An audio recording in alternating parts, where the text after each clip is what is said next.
Okay guys, welcome back to this episode of A Student's Perspective. Today we're here with Rachel Moriarty from Rachel Moriarty Interiors. I'm Courtney. And I'm Gina. So Rachel, can we just start by saying your outfit is incredible and we love the patterns in that one. So which is something that we really want to get into because I noticed that you're very bold with color and patterns. Can you talk a little bit about that? Yeah. So I came up through the fashion industry, and fashion is kind of a big part of my brand. And I think self-expression is like of the utmost importance to me. It's probably my highest value. So I love doing something statement-y in my clothing as well as my interiors. And so to me, they're both really closely aligned. So that's kind of how that started. I just have a boldness and a natural ability to kind of layer pattern on pattern and then just add this like perfect saturated, little piece somewhere in there. It's very intuitive.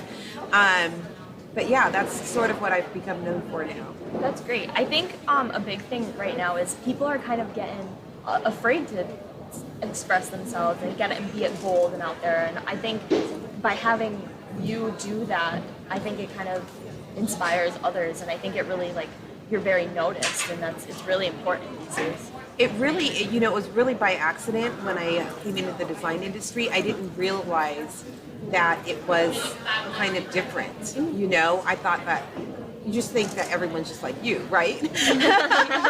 And then all of a sudden people were like, hey, can you come talk about this? Can I ask you about this? Can you contribute to an article about color? And all of a sudden it was like, I'm like, oh, okay, I guess it's a thing.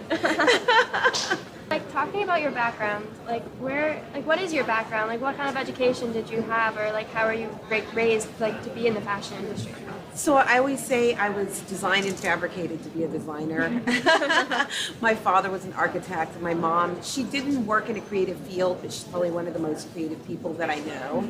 So I just came out just, a pure creative. I've always, like I said, they just allowed me to self-express. I'm that designer that was painting her room and redecorating and, doing all that stuff. And I tried to go to school. I studied marketing.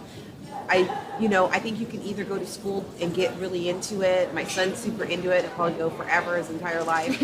I went and found out it really wasn't for me. And so I jumped into retail because I was super into fashion.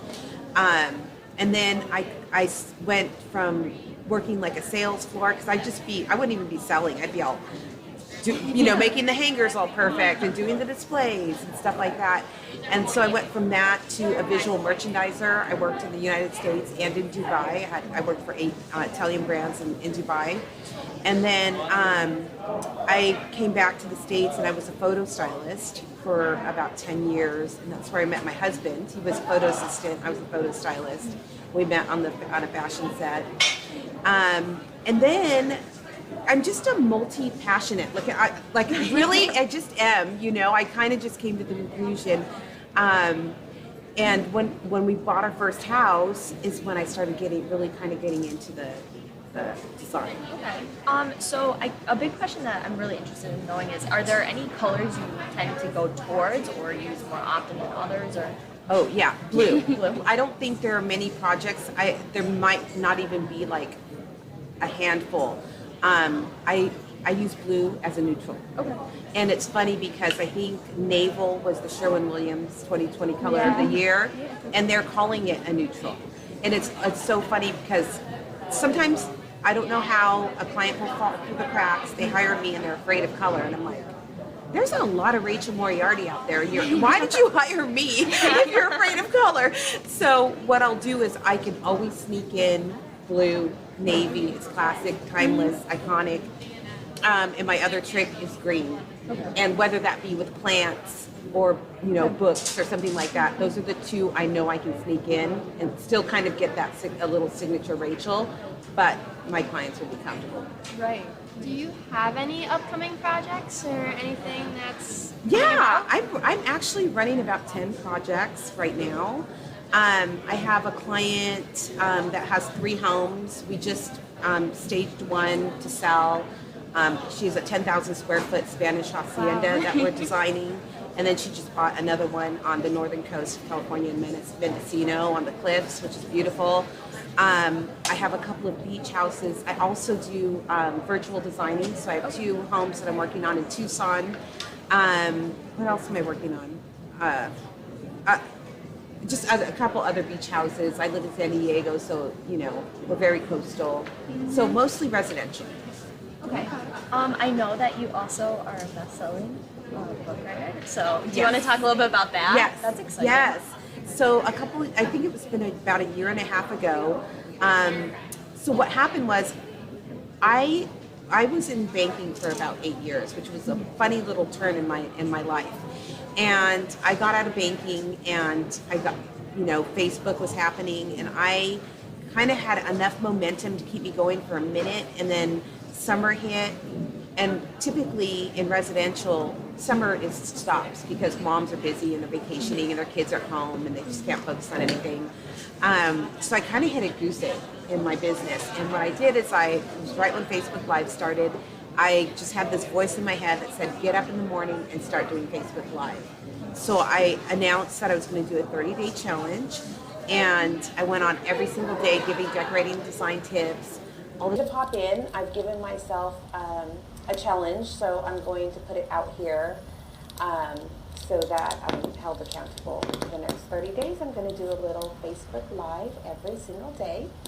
And so that's my thing. So if there's anything that you want me to talk about, hey, Melissa, anything that you want me to talk about, I'll be happy to. I have a couple of things. I actually have this thing that I thought was really funny. I keep tons of journals. I journal all the time. Hey, it is Rachel from Rachel Moriarty Interiors, and I am coming to you kind of a hashtag Jeep Live right now, coming to you from the car. I'm in the parking lot getting ready I have an installation on Monday, so I'm doing some last minute accessory shopping and heading into Home Goods, gonna make someone Home Goods happy. So, I just wanted to pop in. I'm off the couch, I'm in the car mostly today. My daughter's got a short day, so I have to do all my running around early. And it's day 30, everyone. I can't believe it. I made it. If you're new to my page, I am Rachel Moriarty at Rachel Moriarty Interiors. And I gave myself a 30-day Facebook challenge, and I made it to day 30. And you know, it started a huge momentum for other interior designers. I've got allergies this morning, so that's always nice when you're live streaming. But I'm getting ready to head out and meet my girlfriends for coffee. But I wanted to hop in this morning and just thank everybody for hanging out with me. And it's been fabulous. So I promised I will get back to decorating tips and design tips and customer stories and behind the scenes and all of that fun stuff. Because I know that's what you're really on my page for, not to just stare at my scarves, right?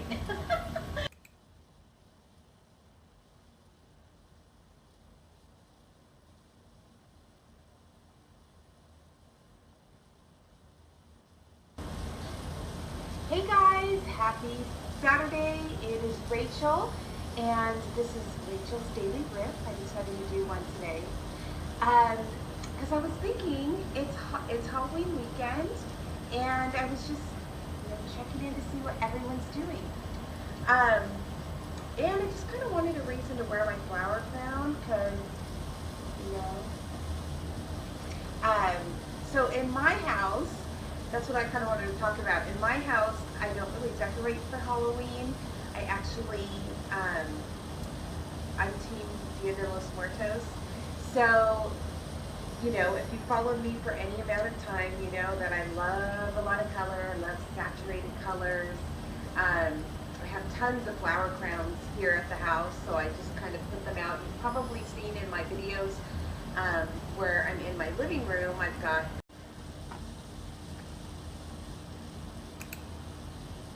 Hey guys, it is Rachel, And as you can see, I am working out in the courtyard today. Hold on, let me flip the camera.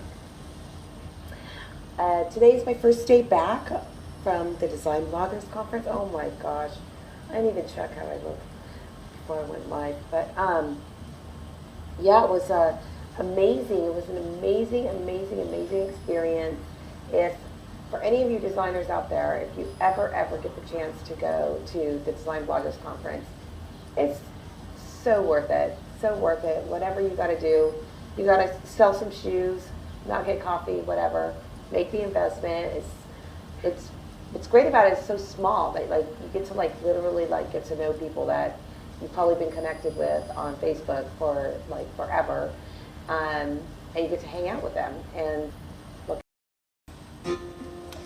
Hey, thanks for watching. Come with me as I give you a behind-the-scenes look at one of my most colorful projects to date, the home of abstract artist Anne Galundak. Let's start in the dining room, which is still a work in progress. We painted it a dark Aegean blue, and we're custom painting the top of the dining table. I just love the lemony yellow chairs against the blue walls. And we added a couple of orange stools for extra seating. Now let's make our way into the living room, which showcases more of Anne's original artwork. Of course, custom drapery had to be done, and new flooring, and a colorful rug acts as artwork on the floor. I just love the metal coffee table. We added colorful velvet swivels throughout to complete the conversation area. And All of a sudden people started PMing me, DMing me. I ended up doing about 450 days straight. I mean, through deaths in my family, through everything, every day, I went live. And then I got approached to contribute to a marketing book. And my thing was on video marketing. And so it was a collaborative thing, and we all used our platforms and just pushed it out there. And we made the best. Yeah, I always think that like that's kind of a great way to document like your work and all that stuff, and kind of make notes about things that you're thinking about, but not necessarily like realizing. Yeah. So like just getting that out there, it's kind of like your own little sketchbook in a sense, but you're using like words and what you're seeing. I still do it. I've switched platforms a bit. I still go live, or I do video every day on Instagram. Stories are my thing. I am a GIF addict. I think I need a 12-step program, so I like it better that I can just add some of those things and some flair. I'm a maximalist, so just throw everything on my videos. So with coming to High Point this year, is there anything you're looking forward to? Like any like big patterns you're looking at, or? You know, I am just really excited. For me, I feel like people are finally coming around to the idea that color is, you know, really good. These saturated colors from the 80s are coming back. It's so funny. It's like the house I grew up in. And but they're beautiful because they take a fabric like a velvet, and velvet is just the perfect fabric for a navy, a hunter green, a burgundy. And they look so sexy with like a mix, you know, with the metal. You know, I just love it. So I'm excited about the color. Any new trends that you're spotting, whether it be like pattern or color as well? Yeah, you know, I just feel like green, I'm seeing a lot of green everywhere. And I think when I say green, I mean the whole gamut of green. I mean sustainable furniture. I mean a lot more plants. The color green, a lot of paint, walls painted green, and then even over into the kitchen and bath of the appliances. And so that's been, to me, it's really been catching on. So getting just a little bit more information about yourself, I noticed that you talk about like seasoning food is like similar to like seasoning your design. Yes. Do you want to talk about that a little bit? Yeah, so I think of color like a chef thinks of spices, you know? I literally put it on everything, you know? I was like, my house is just like sprinkled with color. And, you know, I started thinking about, I worked with a copywriter on what you're referring to, and we started thinking about how I weave. I feel like I really weave color in like a fiber artist does in a piece of art, or like a chef would at the end, you know, of a meal. I feel like that's how I use color. If you really, really look at my designs, they actually don't. If you pull the layers of color off, I pretty much start with a neutral palette. I don't want to push my clients. It's a big investment for them. So, you know, I will put in a lot of neutral furniture, but what you really see in the photography are those pops. Right. So it's kind of like the way I kind of spice it. Have you? Oh, sorry. It's really cool like to see it that way, but I would never think to like look at it that way or compare it to that. But it's really a fun and interesting way of looking at it. Yeah, I love it. I think it's the I was just gonna ask, were you ever in the situation where you had a client that totally did not really like color that much? Like, did you like try to kind of get them to see the color side of things, or were you kind of just figuring out, okay, well maybe we'll use pattern instead, like how to work that? Yep, I mean zebra's neutral, right? Okay. That happened, and I was like, well, I can get you some green, gray and cream zebra print, and we just kind of like added that in and some honeycomb and worked in like the creams and beige and gray and like, you know, kind of gray blues, and kept it pretty neutral. Yeah. But patterns that she would have never put zebra in Right. her house. So Great. Is there anything else that you feel is important to tell like students or about color patterns or anything that you've gone through throughout your life that you want to inform us on? you know, I think if you're, especially if for those that are going to be, you know, going into entrepreneurship, I think really start using your voice, whatever platform you have, whether it's your Instagram, your Facebook, or whatever the kids are doing these days, TikTok, or, you know, whatever it is, and just creatively express. I feel like it's important for people to see you do it in all different, whether you're also, because I'm so multi-passionate. Photography is a passion of mine, fashion, interiors, and I just want, when people see me or connect with me, I want them to see that they're just working with just a creative, you know, and I feel it's important, and I feel like now you have to build a brand, so start threading those things together, you know, because it's, you cannot duplicate that, you know, so whatever your interests are, really bring it up as part of that brand story, and you know, you'll just be so unique. No, I think that's really great, especially when you say self-expression, like everything that you do, you know, Everything, yeah. just kind of figure out how to brand yourself. Because I think a lot of people get stuck trying to figure out what they like, and they say, well, I like everything. So it's really interesting though. But I think the way you do it is kind of like the precedent for other students. Yeah, So. and I think it's like also as you're a designer, when you're not a designer and you decorate, let's say if you're residential, that used to be my hobby.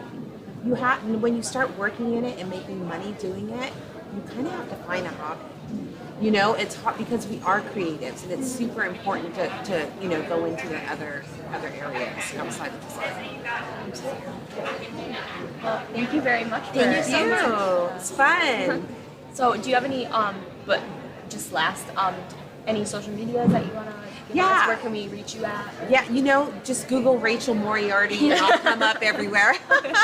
Can't miss me. Thank you so much. Thank you.